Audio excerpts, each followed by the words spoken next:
বাংলায় হারার পর এবং আবাস প্লাসের সমীক্ষা যেটা 17-18 থেকে হয়েছে 10 পয়সার যদি শ্বেতপত্র প্রকাশ করে আমি রাজনীতি করব না। আপনারা প্রশ্ন করতে পারবেন প্রধানমন্ত্রীকে, আপনারা প্রশ্ন করতে পারবেন স্বরাষ্ট্রমন্ত্রীকে, কৃষিমন্ত্রীকে, বিরোধী দলনেতাকে, বিজেপির রাজ্য সভাপতিকে। বিজেপির রাজ্য সভাপতি নিজে বলেছে যে আমরা টাকা বন্ধ করেছি। সুকান্ত মজুমদার নিজে ফোন করে বলছে আমি ফোন করে দেবো, তারপর টাকা চলে আসবে। তার মানে টাকা বন্ধ করেছে কে? বিজেপি। এর দায় কার?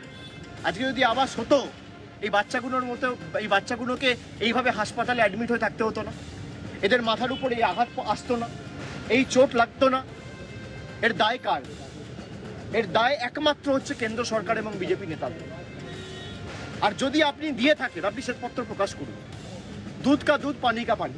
আমাদের এখানকার প্রার্থী কোন সাত সমুদ্র তরুণ নদীর পার থেকে এসেছেন, তিনি বর্ধমান দুর্গাপুর সম্বন্ধে কিছু জানেন না, এখানকার লোক ওনার সম্বন্ধে কিছু জানে না। তিনি কীভাবে অ্যাটাক করছেন, আমাকে কীভাবে গালাগালি দিচ্ছেন, তো এটাই উনি বুঝে গেছেন যে টিএমসি করতে হলে ছোটো লোক হতে হবে, আর সেরকম ব্যবহার করছেন। আর কী পরিণাম হলো, পার্টির লোকেরা এমন তাড়া করলো মন্দিরে গিয়ে লুকোতে হলো। বেশি বাড় বেড়ো না, আমাদের ये तो पहली झांकी है। बच के रहना रे बाबा, बच के रहना रे, टीएमसी से बच के रहना। প্রথম প্রশ্ন যে ইন্ডিয়া জোট ভাঙলেন কেন আপনি, কার ভয়ে? ইন্ডিয়া জোট ভাঙলেন কেন আপনি, কার ভয়ে ইন্ডিয়া জোট ভেঙেছেন? অরবিন্দ কেজরিওয়াল ইন্ডিয়া জোট ভাঙেনি, হেমন্ত সোরেন ইন্ডিয়া জোট ভাঙেনি, তাই তাদের জেলে যেতে হয়েছে। আর আপনি খোকাবাবুকে বাঁচাতে ইডি আর সিবিআইয়ের হাত থেকে খোকাবাবু যাতে রক্ষা পায় তার জন্য আপনি ইন্ডিয়া জোট ভেঙে আপনি মোদির দালালি করেছেন। আপনি নিজে বলছেন ইন্ডিয়া জোট আপনি বানিয়েছিলেন। সেই ইন্ডিয়া জোট ভাঙলেন কেন আপনি? কাকে খুশি করতে, কার হাত থেকে বাঁচতে? আমার প্রশ্ন আপনার কাছে থাকলো। আপনারা বলবেন অধীর চৌধুরীর জন্য। ইন্ডিয়া জোটে যখন নাম দিয়েছিলেন আপনি, তখন অধীর চৌধুরী কোথায় ছিল? তখন অধীর চৌধুরী কি আপনার সুনাম করেছিল? তখন অধীর চৌধুরীকে আপনার বিরোধিতা করেনি? সব জেনে ইন্ডিয়া জোটে গেছিলেন কী করতে আপনি? ইন্ডিয়া জোটের নামকরণ করতে আপনি এত উৎসাহিত হয়েছিলেন কেন? রাহুল গান্ধীকে নেতা বলতে গেছিলেন কেন? তারপরে বেরিয়ে আসার কারণটা কি কি? মানুষ এগুলো সব জানে।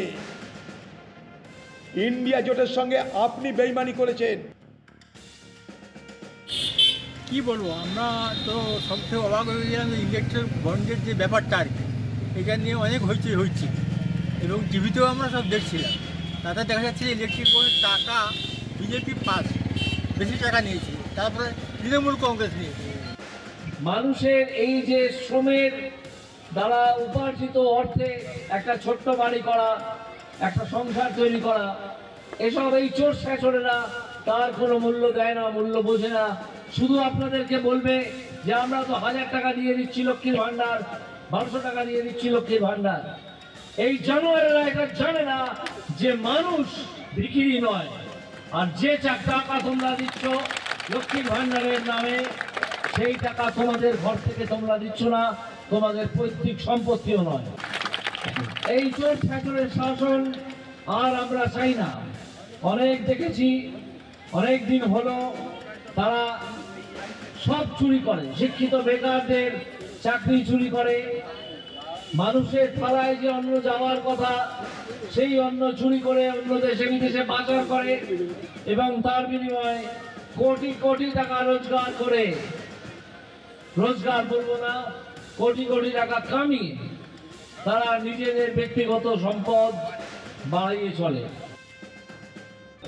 অনেক সময় আদরের আতিশয্যে হালকা খাবার সবটা হচ্ছে না, কিন্তু চেষ্টা করছি এবং মাথা ঠান্ডা রাখছি। মানুষের সাথে কথা বলতে গেলে, রাজনীতি করতে গেলে মাথা ঠান্ডা রেখে বিভিন্ন সমস্যার সমাধান করতে হয়। ফলত এই গরম পড়ায় অনেকের মাথা গরম হয়ে যেতে পারে। আমি বিরোধীদেরও বলবো, মানুষ যদি আপনাদের মাথা গরম করিয়ে দেবে আগামী দিনে, কারণ আপনারা রাস্তাঘাট, জল, কল, আলো এগুলো কিচ্ছু কাজ করেননি। মানুষের কাছে যত যাবেন মানুষ তত আপনাদের সমালোচনা করবে, তত আপনাদের মাথা গরম হবে। মাথা গরম করবেন না, মাথা ঠান্ডা রাখুন। আমরা সবাই মিলে ভোটটা যাতে হয় তার বন্দোবস্ত করতে হবে এবং সুস্থভাবে সেটার ব্যবস্থা করতে হবে। বলবেন না গেলে কি হয়, কেসটা আর পার্থকে জিজ্ঞেস করুন। সিবিআই ইডি ডাকবে না, একবার যাবেন না, দুবার যাবেন না। ওনার এক ভাই আছে সম্পর্কে, মাসুতো ভাই, দিল্লিতে। সে এখন কোথায় আছে? 10 বার যায়নি।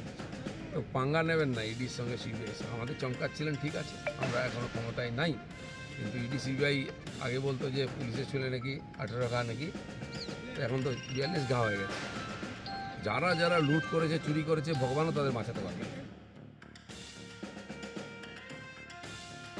রবিবার রাত 1টা জলপাইগুড়ি হাসপাতালে মুখ্যমন্ত্রী।